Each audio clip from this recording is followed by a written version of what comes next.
What's going on, internet? It's your boy Nick from Sick Till Death, back with another episode of Behind the Screen, where you get to delve into the world of the DIY dungeon master that is myself. So today we are going to be working on painting terrain, building battle maps and things of that nature, and yeah, should be a good one.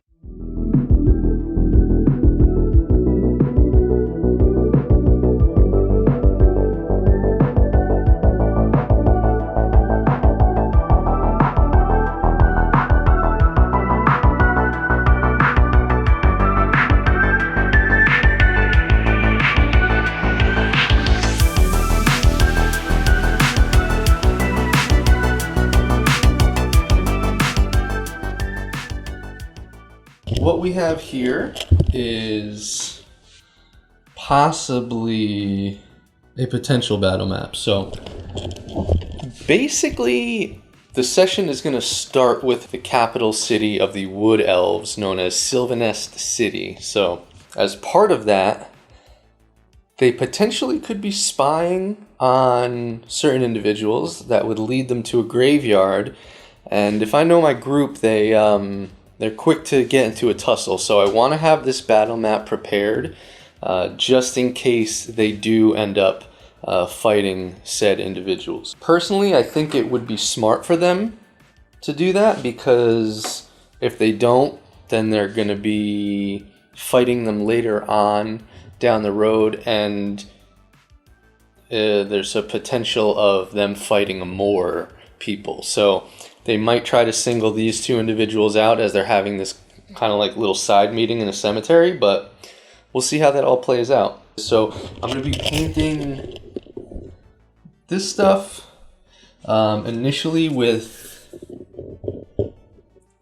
we got like this I use for a base, and then all of my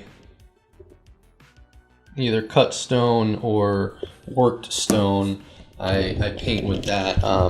That stuff is amazing. I'll show you. I have some examples here. So like for the cut stone, that right there, and then this is an example of some natural stone.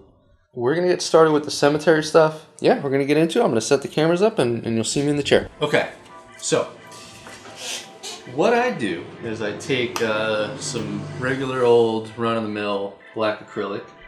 I base that so that way it gets, you know, into the cracks, the crevices, all that fun stuff. That way when I apply this Liquitex acrylic, it coats over, but it doesn't necessarily get into the divots and the shorter deeper parts of the model. And what that does is it gives you some depth and it makes a little bit more of a realistic look. So you are gonna watch me blaze through this with immense speed as I just go on here and paint all this shit base black, and then I'll give you the rundown of my technique.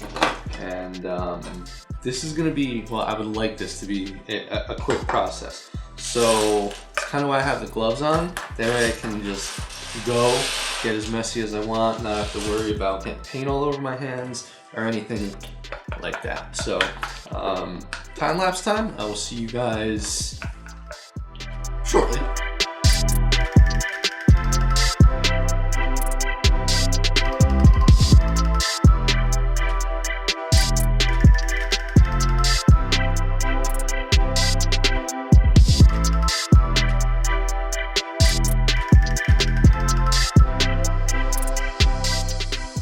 Okay, so we're stopping the time-lapse rather quickly because I noticed some things here.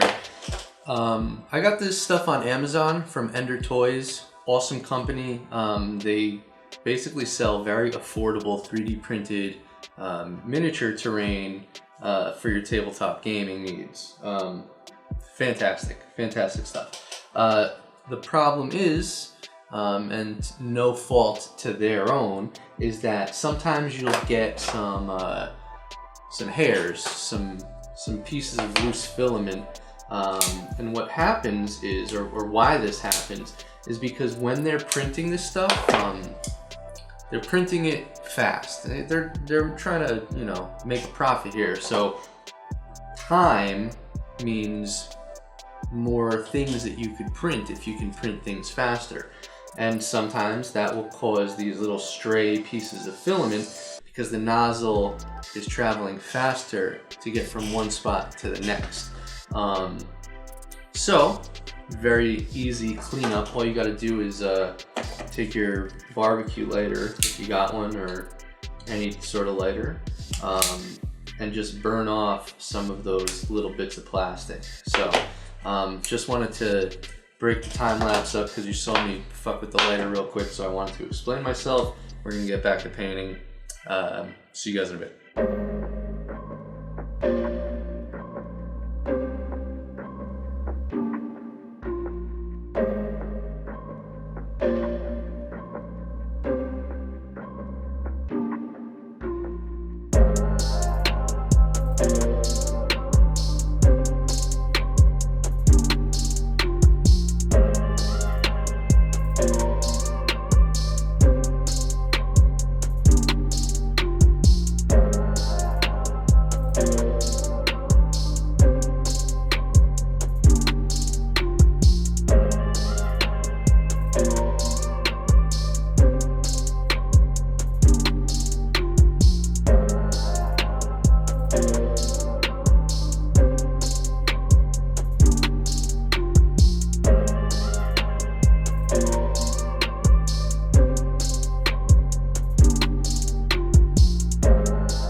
All right, so just got done basing everything. Some of the paint is still a little wet, and even if it looks dry, I want to make sure that it is completely dry 100%, because if this stuff mixes with the base, it's gonna look rather ugly. So I want to avoid that at all costs. So we're gonna let this rock for like maybe a good half hour to an hour. It really depends. In the meantime, I have some things to do. I'm gonna run out. I guess my one tip, if you're going this route and you're painting terrain, whether it be cut stone or natural stone, and you want to give that sort of depth and dimension, much like what I'm doing here, don't be afraid to lay it on thick. If you have to wait an extra half hour to an hour to let shit dry, I mean, I think it's well worth it. It's gonna make it look a lot better. You want to make sure that it gets into all the cracks. This stuff is thick, right? So it's gonna brush over the stones that are sticking out quite easily, and it's gonna not get into those cracks quite easily, and that's gonna give you that dimension or depth. So yeah, could I have easily just went with the gray that it was printed in? Sure, but I think it's gonna look 100 times better compared to how it came. So I will see you once we're laying on the gray acrylic. So peace. Okay, so I ended up taking way longer. I went grocery shopping. I went to the spot that I get some of my paints. I wanted some more Auric Armor Gold. They didn't have any, so I ended up buying a couple other paints that I didn't need, and a miniature that I'm gonna need sooner or later, but I probably didn't need right away. But anyway, I ate. This stuff is definitely dry now, so we are going to get into it. I'm just gonna do one piece, show you my method, and then I'm going to time lapse the shit out of this because I'm very far behind as far as the method goes. What I like to do is I like to put a little bit here. Sometimes I use a sponge. Other times I will use a shop towel that I have right here, and I'll just like thin it out just a nice little bit. Thin it out, get a nice little, decent amount, but not too much, because it is thick, right? And then I just graze over as to not get into the cracks and stuff. This might require a second coat. We're gonna have to see. Another technique that I do, all right, so here we got bricks, right? Going back and forth. You want to go against the main lines, right? So for these, I'm going back and forth this way, but for this, I'm going back and forth that way. That way you're not getting a lot of gray into the deep parts. What I also might have to do is grab some gaffer's tape and tape this shop towel so I don't have to keep holding it. So yeah, that's what I'm gonna do. But I mean, you see how it's coming out. It's looking good, right? I was initially thinking we're gonna have to do two coats. I don't think so. I think we're gonna be fine with one. But I'm gonna hit up the tape on the shop towel, and I'm gonna, like I said, time lapse the shit out of this. I will see you guys on the other side.